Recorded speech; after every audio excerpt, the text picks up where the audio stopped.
네. 자, 오늘은요, DB금융투자의 강현기 파트장과 함께, 이제 남은 올해 하반기? 혹은 뭐, 지금 몇 달 정도 어떤 방식의 투자, 어떤 쪽의 투자가 조금 더 유효할지 한번 살펴보는 시간 갖도록 하겠습니다. 강현기 파트장님 어서 오십시오. 예, 반갑습니다. 네, 반갑습니다. 참 올해 시장 잘 보신 우리 강현기 파트장님과 함께, 일단 미국, 중국 그리고 우리나라 요 큰 덩어리 3개 정도 얘기를 간략하게 좀 해보고요. 예. 특히 이제 우리나라에서도 어느 쪽? 요거 한번 좀 여쭤보도록 하겠습니다. 예. 미국 근데 별로 좋게 보지 않으신 모양입니다. 제가 살짝 좀 자료를 봤는데. 예, 맞습니다. 하반기 시장 전체로 한번 평가를 해보면 예. 저는 상반기는 뭐 여러분들 다 아시겠지만 좀 좋게 말씀을 드렸었습니다. 네. 그때는 미국 쪽에 경기 모멘텀도 좋아지면서 물가 상승률이 내려가는 소위 골디락스죠.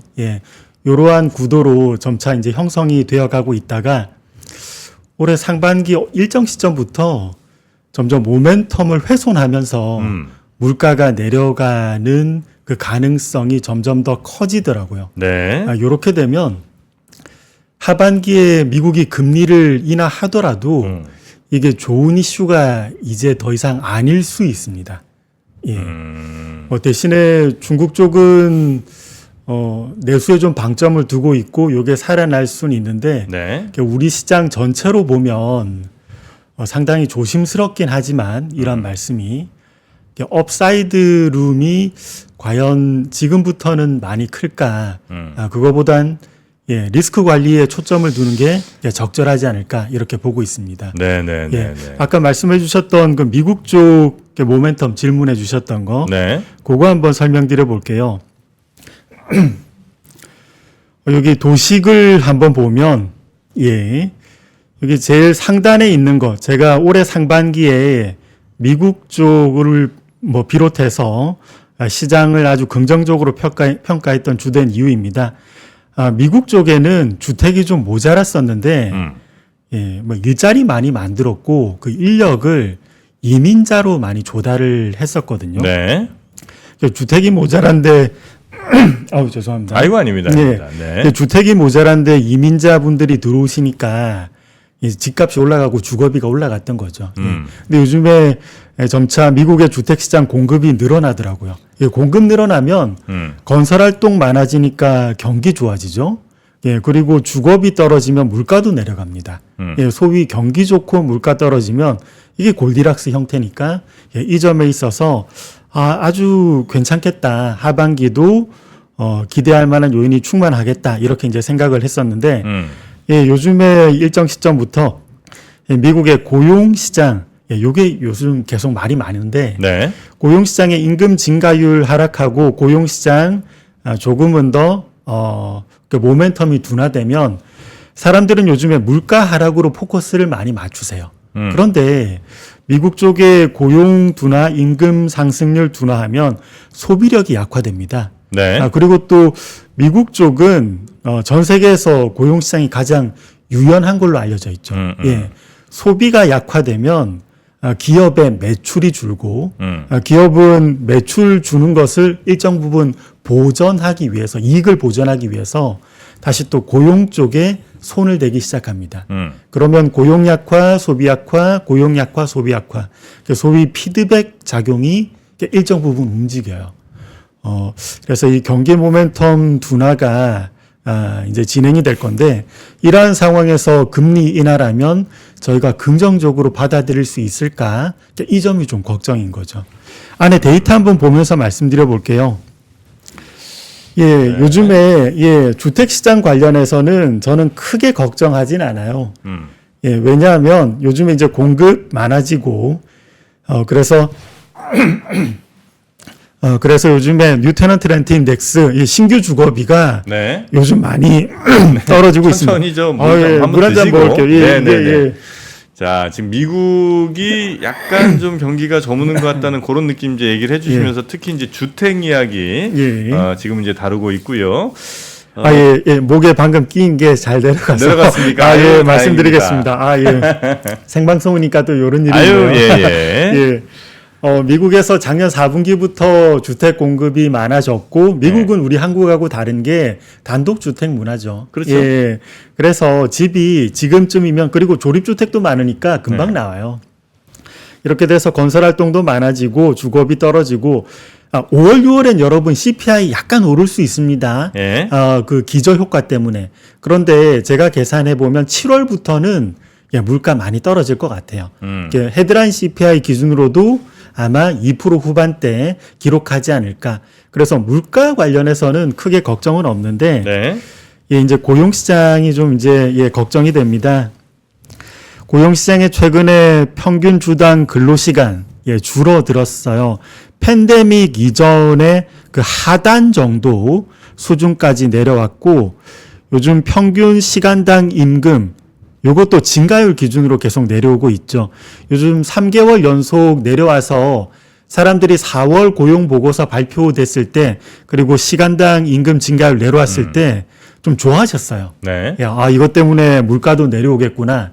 그런데 저희가 소비를 지탱하는 게 대부분 국가 모든 사람 다 마찬가지인데 임금 소득이 대략 한 80% 차지합니다. 그렇겠죠. 예. 그리고 임금 소득은 시간 곱하기 시급. 네. 근데 이거 두 개 다 모멘텀이 약화되고 있다면 저희가 과연 미국 쪽에 이제 경기에 대해서 이렇게 우호적인 점수를 주기는 좀 어려울 것 같아요. 근로 시간도 줄고 시간당 임금도 줄고 네, 그렇게 되면 어쨌든 미국의 그 인건비로 나가는 게 줄 수밖에 없는 거 아니냐? 맞습니다. 네. 예. 여러분 GDP 갭이라고 있는데 용어는 좀 세련되게 보이지만 결코 그렇지 않고 계산하는 것도 아주 간단합니다. 여러분 현재 GDP 증가율 요거 인터넷에 찾아봐도 금방 알 수 있지 않습니까? 네. 그리고 잠재 GDP 증가율 요거 미국의 의회 예산국에서 아주 장기적으로 오랫동안 많이 추정을 해주거든요. 그래서 요거 참고해서 보시면 또 금방 구할 수 있어요. 아마 여러분도 요거 3분이면 금방 다 구하실 겁니다. 예. 요거 제가 한번 구해보면, 최근 몇 년간 GDP 갭, 현재 GDP 증가율 빼기 잠재 GDP 증가율.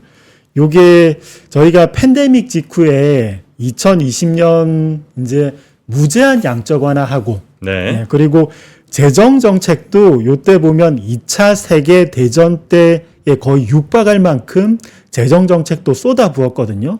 그래도 최대로 GDP 갭을 만든 게 0.8%였어요. 예. 근데 지금은 GDP 갭이 0.67, 그러니까 0.7 정도 근방이에요. 예. 지금보다 과연 높아질 수 있을까? GDP 갭이. 예. 이걸 한번 생각해 봐야 됩니다. 직전에도 그렇게까지 통화, 재정 많이 쏟아부었는데 0.8, 지금은 0.7 언저리. 그러면 여기에서 GDP 갭이 더 높아지기보다는 조심스러운 전망이지만 그렇지 않을 가능성이 있어요. 그리고 경제가 정프로님도 아시지 않습니까? 경제는 절대 옆으로는 안 갑니다. 위아니면 아래예요. 네. 그러면 GDP 갭, 향후 GDP 갭은 이게 아래쪽으로 갈 가능성도 저희가 생각을 해봐야 될 것 같고, 예전에 GDP 갭, 이 플러스권이면, 경제학적으로는 경제가 괜찮은 거예요. 네. 그럼에도 불구하고 GDP 갭 그 모멘텀이 줄어들면 아래쪽으로 고개를 숙이면, 주식 시장도, 다소나마 말썽을 일으키는 적도 많았습니다. 올해 말썽을 일으킨 적이 많았죠. 제가 동그라미 치다가 너무 이게 힘들어서 동그라미를 미처 못 친 것도 있는데 거의 대부분 GDP 갭 줄어들 때는 약간이나마 좀 조정은 있어요. 네. 그래서 향후 이 점에 대해서 저희가 생각을 좀 해야 되겠다. 자, 그리고 고용시장 한번 볼게요. 요즘 연준에서도 많이 언급을 하시죠. 고용시장 너무 타이트한 게 완화돼야 된다. 그러면 물가도 내려갈 수 있다. 그런데 사람들은 고용시장 이런 타이트한 게 완화되는 것, 요거보다도 물가 하락에 대해서 많이 포커스를 맞추시는데 요 그림은 요것도 여러분 투자 생활 하실 때 참고하실 만한 지표입니다. 미국 주식시장에 대해서 장기적으로 굉장히 궁합이 잘 맞는 지표가 실업률을 역축으로 그린 겁니다. 이 회색선 실업률 반대로 그린 거거든요. 회색선 위쪽으로 올라가면 실업률이 낮아지는 거, 경기도 좋아지고. 근데 실업률이 그림상에서 회색선 아래쪽으로 내려오면 실업률이 높아지는 겁니다. 그리고 중간에 제가 연한 녹색선 그은 건 자연 실업률. 요 정도 고용이면 미국 고용시장 좋은 거다. 네. 이렇게 볼 수 있는 거죠. 자연 실업률도 여러분 인터넷에 치면 금방 나와요. 여러분 이 차트 누구나 다 쉽게 그릴 수 있습니다. 그런데 예전에도 보면 자연 실업률보다 고용시장이 양호하더라도 고용 모멘텀이 둔화하면 주식시장이 이에 또 반응을 해왔어요.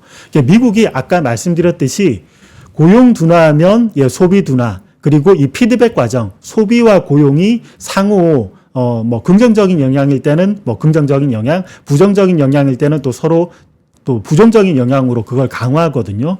그래서 이 실업률과 미국의 주식시장이 궁합이 참 잘 맞습니다. 근데 최근에도 자연 실업률 4.4, 그리고 현재 실업률 3.9. 아직은 고용시장이 경제학적으로는 좋아요. 하지만 고용 모멘텀 둔화하고 있고, 과거 사례에도 고용 모멘텀이 자연 실업률보다 양호하지만 고용 이 모멘텀 둔화할 때는 시장이 또 일정 부분 말썽을 일으킨 적이 있습니다. 상당히 조심스러운 또 전망이지만 지금 고용 모멘텀 둔화한 걸 보면 미국 시장이 올라간 건 조금 불편할 수 있는 모습이에요. 네. 미국 시장이 버티는 건 지금 AI 산업인 것 같습니다. AI 산업으로 지금 이러한 고용 모멘텀 둔화에도 불구하고 과거 패턴과 다르게 올라가는데, 그러면 또 이러한 질문들 이게 과거와 다르지 않느냐? 그리고 지금은 좀 새롭게 바라봐야 되지 않느냐. 이런 말씀도 많이 하시는데, 이러한 얘기가 여러분 더 심할 때가 2000년 IT 버블 때였어요. 좀 극단적인 사례긴 하는데, 요번에도 크게 붕괴되지도 않고 마일드하게 조금 내려갈 수도 있습니다. 하지만 IT 버블 붕괴 전에는 새로운 패러다임이다. 그래서 세상이 바뀌었고 이런 산업혁명에 의해서 조금 더 달라질 것 같다. 고용 모멘텀 둔하더라도 시장은 이제 새로운 경지로 더 나아갈 것 같다고 했지만 이게 최종 그 혁신 제품을 누가 사줄지가 문제예요. 고용 모멘텀 둔화하고 소비 모멘텀 둔화하면 아무리 가장 혁신적인 어떤 서비스가 나올지라도 그 최종 수요가 헐거워질 수 있는 거죠. 그래서 지금도 미국 시장에 대해서는 제가 틀릴 수 있습니다. 얼마든지 전망하는 사람들은 틀릴 수 있는데 지금 하방 리스크, 잠재적인 하방 리스크가 상당히 커 보입니다. 그러니까 지금 이제 주택 시장이 확실히 좀 빠르게 안정되고 있고, 그다음에 고용 시장도 한참 좋았던 게 이제 전부 다 좀 많이 안정 내지는 제자를 좀 찾아가고 있는 것 같은데, 그래서 이제 미국 경기가 전만큼 뜨겁지 않고 어느 정도 이제 혹은 따뜻보다 조금 더 차가운 쪽으로 가고 있는 거는 그럴 수 있을 것 같고요. 근데 이제 그래서 미국이 지금까지 금리 인하를 못한 거잖아요. 워낙 이제 경기가 좋아갖고. 그래서 이제 경기가 이렇게 약간 좀 식어줄 때, 그래서 이제 미국이 금리 인하를 할 이제 명분도 생기고 그렇게 되는 거 아니겠습니까? 맞습니다. 그럼 이제 미국이 금리 인하를 하게 되면, 원래는 이제 보통 금리 인하하게 되면 이제 주식시장은 이제 뜨거워지고 이제 이렇게 가는 경우가 많은데, 우리 파트장님 생각은 그렇게 경기가 식는데 금리 떨어질 경우에 요거는 주식시장에 그렇게 플러스로 막 가진 않을 것 같다는 말씀이신 거죠? 맞습니다. 예전에 골디락스 사례를 찾아봐도 거의 경제 성장률이 4%대로 이르는데 물가가 떨어지는, 그때 금리 내리면 정말 주식시장은 화려하게 갈 때가 있었거든요. 그런데 지금은 이러한 GDP 증가율도 계속 하락하고 있고, ISM 제조업 지수도 이제 떨어졌으니까 이건 좀 선행성이 있는데, 그래서 경기가 좀 문제가 있지 않나, 이러한 데이터들이 많이 확인이 돼요. 여러분 경기가 좋을 때는 금리를 떨어뜨리면 한 번 떨어뜨리더라도 바로바로 돈 벌 때가 많으니까 네. 금리 떨어질 때 그 자금 수요가 더 많아집니다. 예, 그래서 금리 떨어지는 것과 주식시장 올라가는 것, 이 크로스 이 형세가 나타나요. 네. 그런데 경기가 좀 더 부정적인 형태로 가면 자금 수요가 바로 있지는 않습니다. 네. 투자할 때가 조금 모호할 수 있으니까. 그래서 금리 하락과 주식 시장이 내려가는 게 같이 나타날 수 있어요. 그래서 상반기에는 제가 전자의 경우, 그러니까 이 가능성을 높게 봤는데 하반기에는 그 후자의 가능성이 좀 더 있지 않나 보고, 여러분 이제 이러한 여러 가지 메커니즘을 확인하는 게 좀 불편하실 수 있습니다.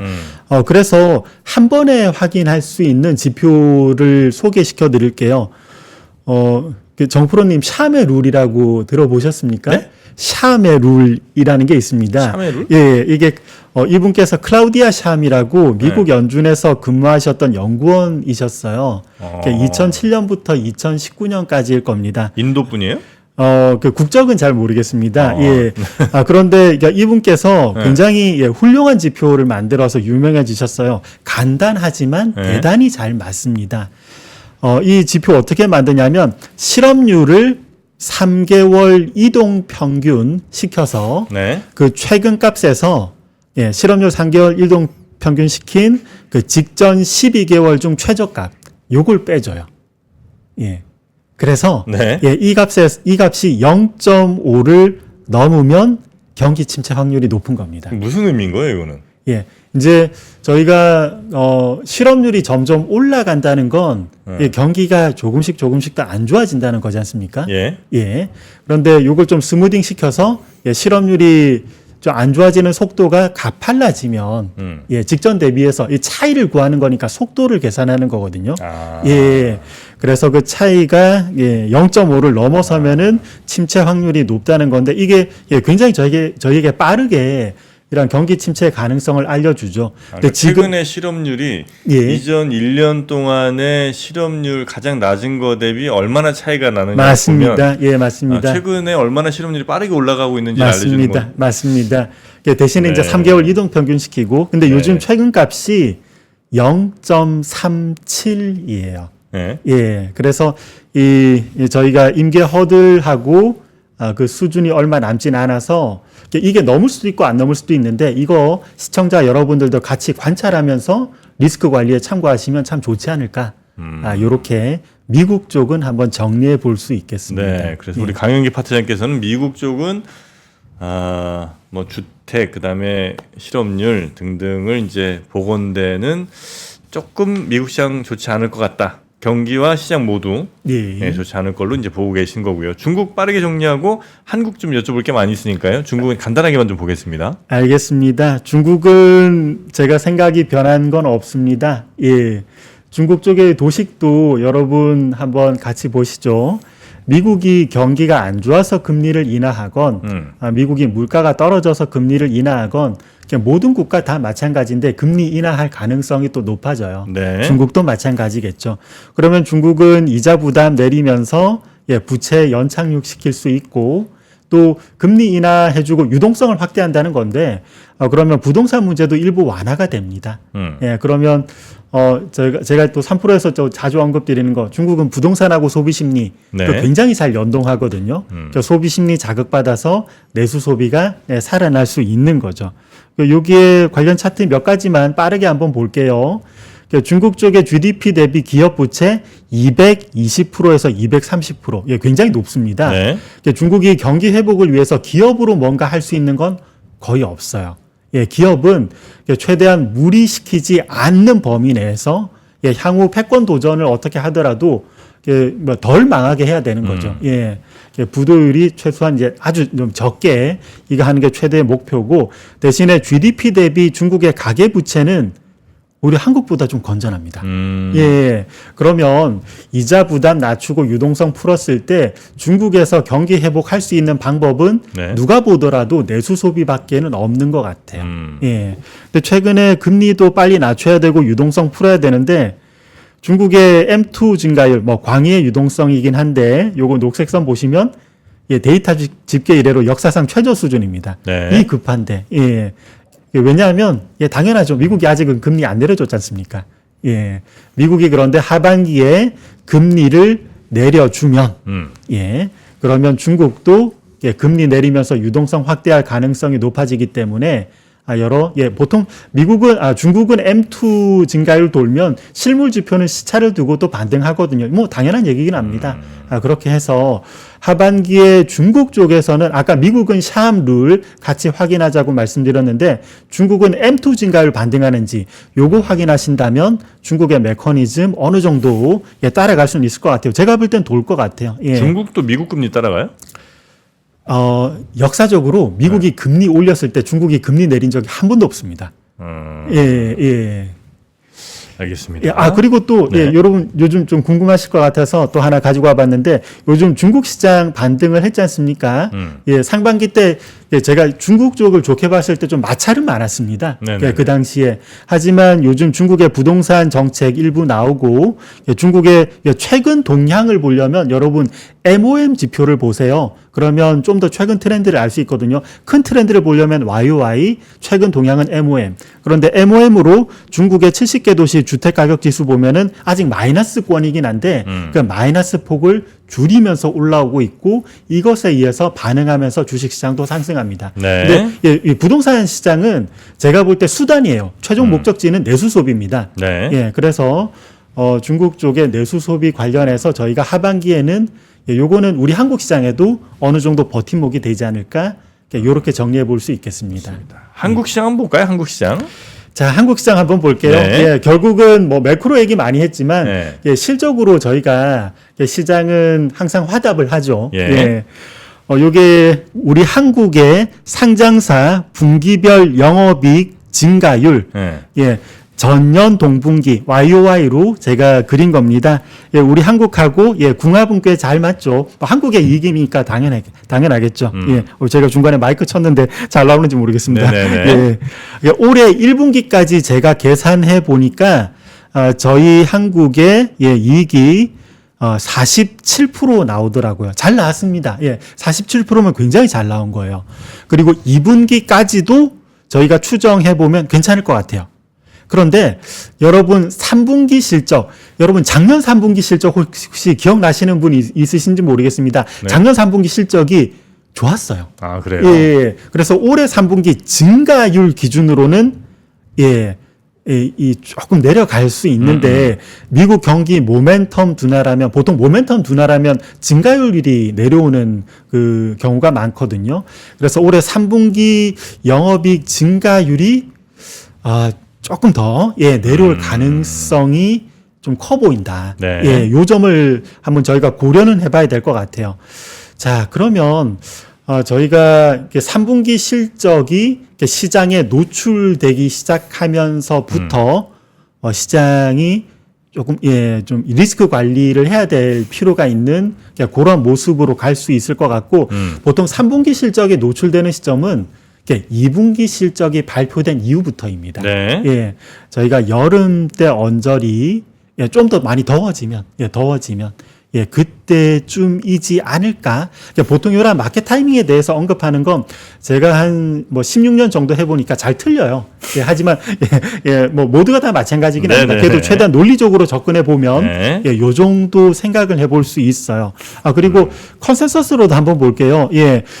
컨센서스 저희 제 동료들 그리고 제 업계 동료들 애널리스트 분들이 실적에 대해서 추정을 한 거 요것으로 증가율 구해보면은 제가 여기 동그라미 공백으로 쳐져 있는 거 요게 이제 올해 2분기, 3분기, 4분기 컨센서스 YOY 증가율입니다. 요거는 2분기에서 4분기까지 전부 다 50%대 나온다고 하더라고요. 예. 너무 여러분 보시는 거 아니에요? 예. 지금 현재 컨센은 형성돼 있는데 여러분 한번 상식적으로 가볼게요. 결국은 상식으로 접근을 해야 어느 정도 저희가 시장을 가늠할 수 있는데 50%대 영업이익이 나오는 경우가 예전에도 보면은 2009년 이때도 직전에 경제가 많이 무너지고 그리고 세계 각국에서 동시다발적으로 모두 초대규모 부양책 했을 때 영업이익 증가율이 50%대 유지가 돼요. 그리고 두 번째 사례가 2020년 팬데믹 직후 이때도 직전에 경기가 아주 많이 무너지고 각국에서 모두 동시에 초대규모 부양책을 했을 때 영업이익 증가율이 50%대가 유지가 돼요. 그러면 저희가 이 3분기 그리고 4분기 실적에 대해서 한번 생각을 해봐야 됩니다. 네. 지금이 과연 그러한 경우인가? 3분기와 4분기 컨센에 대해서는 뭐 저희 뭐 업계 동료들 그리고 저도 물론 반성해야 되는 측면이 있지만 조금 과하게 추정이 됐을 그 확률이 네. 높지 않나 보고 그러면 이러한 컨센서스가 주가에 묻어 있다면 적정 주가가 지금보다 위쪽이기보다는 조심스러운 전망이지만 적정 주가가 아래쪽에 있을 그 확률이 많이 조심하시네요. 높지 않을까. 그러니까 시장 좀 보수적으로 리스크 관리가 필요할 것 같다. 이런 생각이 상당히 좀 강하게 들고 있습니다. 지금 이제 컨센이 좀 높다는 거죠? 맞습니다. 컨센이 좀 높아서 그러니까 높게 애널리스트 분들이 많이 좀 보다 보니까 실제로 3, 4분기 실적이 나올 때쯤에 되면 그 실망에 아마 지수는 좀 떨어질 가능성이 좀 높다. 뭐 다른 사람이 틀리고 제가 맞다 이건 절대 아닙니다. 네. 저도 이러한 실수 언제든지 많이 하고 그런데 지금 상반기 때 점점점 긍정적인 요인이 많아지고 해서 이러한 컨센이 또 형성이 됐었던 것 같아요. 저도 물론 상반기 때 여러분께 시장 좋다고 많이 말씀드렸지 않습니까? 하지만 최근 데이터를 보니까 또 달라지는 부분이 있기 때문에 이 부분을 저희가 고려를 해야 될 것 같습니다. 그래서 뭐를 좀 가면 좋습니까? 뭐를 좋다고 보시는 거예요? 지금 앞서도 미국 그리고 중국, 한국, 동양 이렇게 이제 보여드렸는데 결국은 중국 쪽의 소비 관련해서 저희가 포커스를 맞추는 게 좀 더 유리할 것 같습니다. 중국의 소비 관련. 맞습니다. 그래서 화장품. 상반기 때 또 이 전략 말씀드렸을 때 뭐 중국도 물론 논란이 많았고 화장품도 상당히 논란이 많았습니다. 그런데 소비 심리를 한번 볼게요. 소비 심리가 아까 중국의 부동산 지표하고 연동이 많이 된다고 말씀드렸는데 요즘에 이 얘기도 종종 투자자분들 들으셨을 겁니다. 중국 정부에서 부동산 프로젝트 직매입설.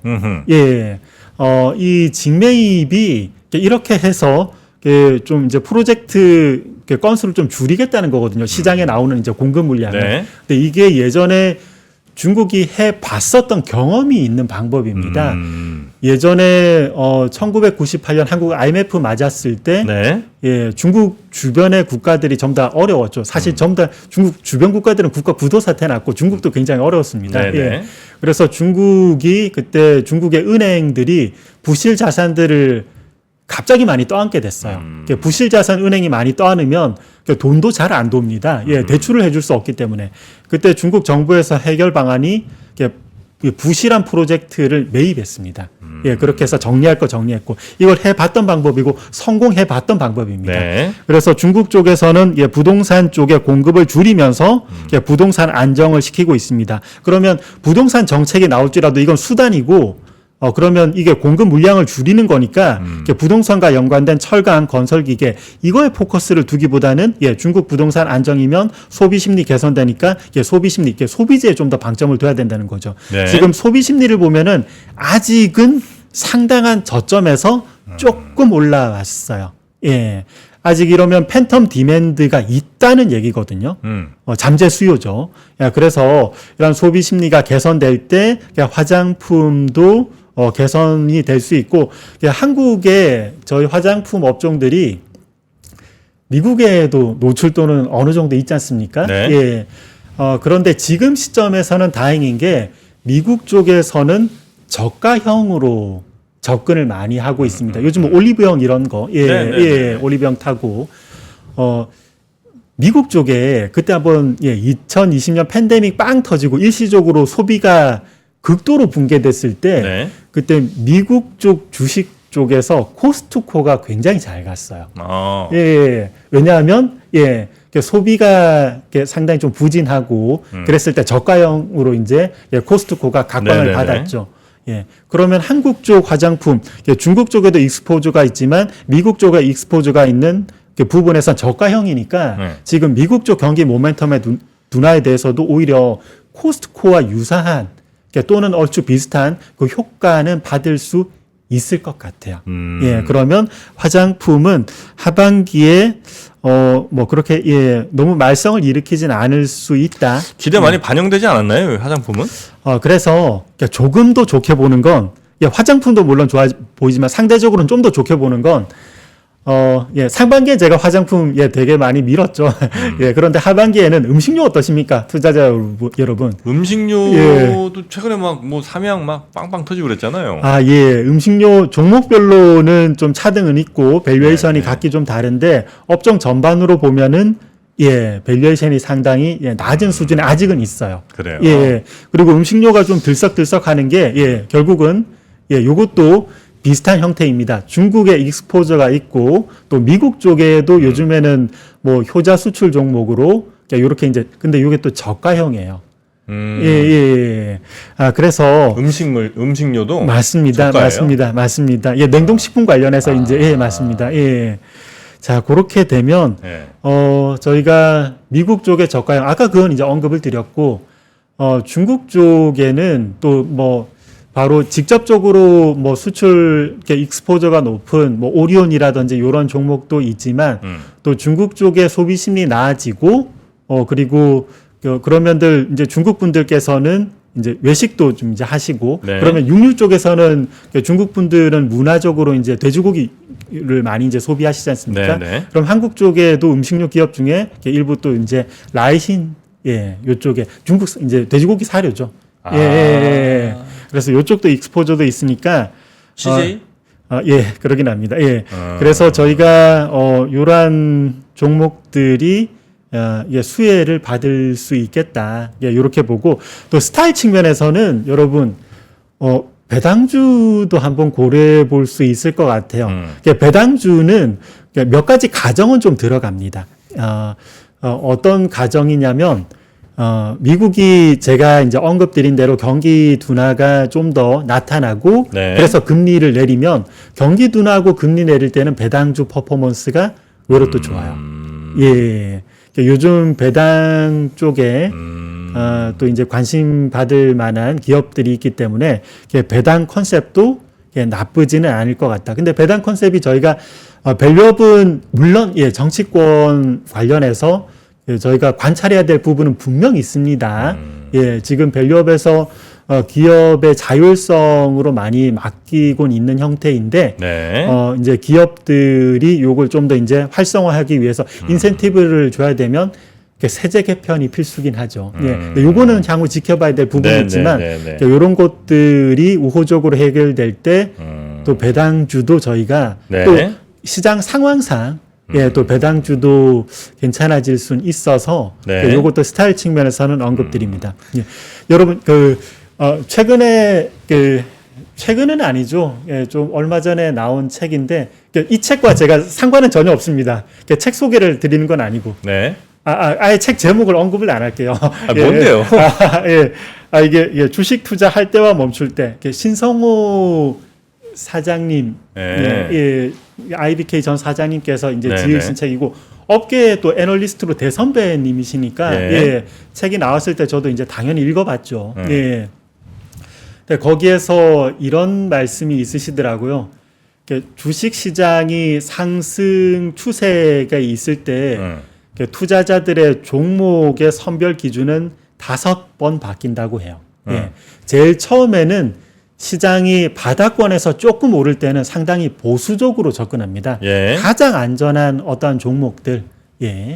그러다가 시장이 조금 더 전진하고 위쪽으로 전진하면 그때는 저밸류에이션 종목으로 접근을 하세요. 그러다가 시장이 이제 어느 정도 올라오면 그때부터는 주도주에 접근을 합니다. 이제 주도주가 굉장히 많이 상승한 다음에는 네 번째 단계에서는 주도주 관련 테마로 이제 접근을 하고 이제 5번째 단계에서는 네. 예, 이제 여러 가지 종목에 대해서 순환매가 나타나요. 아. 예, 그러니까 저희 지금 시장에 대해서 한번 관찰해 보죠. 주도주 관찰할 관련해서는 시간은 없을 것 같습니다. 그러니까 AI 관련, AI. 그리고 AI 반도체 칩, 예. 그러다가 이제 그 관련 테마, 예. 뭐 데이터 센터, 뭐 냉각기라든지, 예. 뭐 전력 관련이라든지, 예. 그러다가 최근에는 상당히 다양한 테마로 순환매로 가고 있습니다. 예. 그러니까 이걸 보더라도 저희가 리스크 관리를 이제 조금 할 필요가 있지 않을까 네. 생각은 들고 있습니다. 알겠습니다. 함께해 주신 우리 강현기 파트장님 대단히 고맙습니다. 예, 감사합니다. 네, 저도 인사드리고 이어지는 오프닝 벨 라이브에 마이크 넘기겠습니다. 고맙습니다. 박근영, 이선영, 사경인, 염승환 투자 마스터들의 세심한 케어로 건강한 투자 습관을 만드세요. 3프로 멤버십 3프로 앱에서 확인하세요.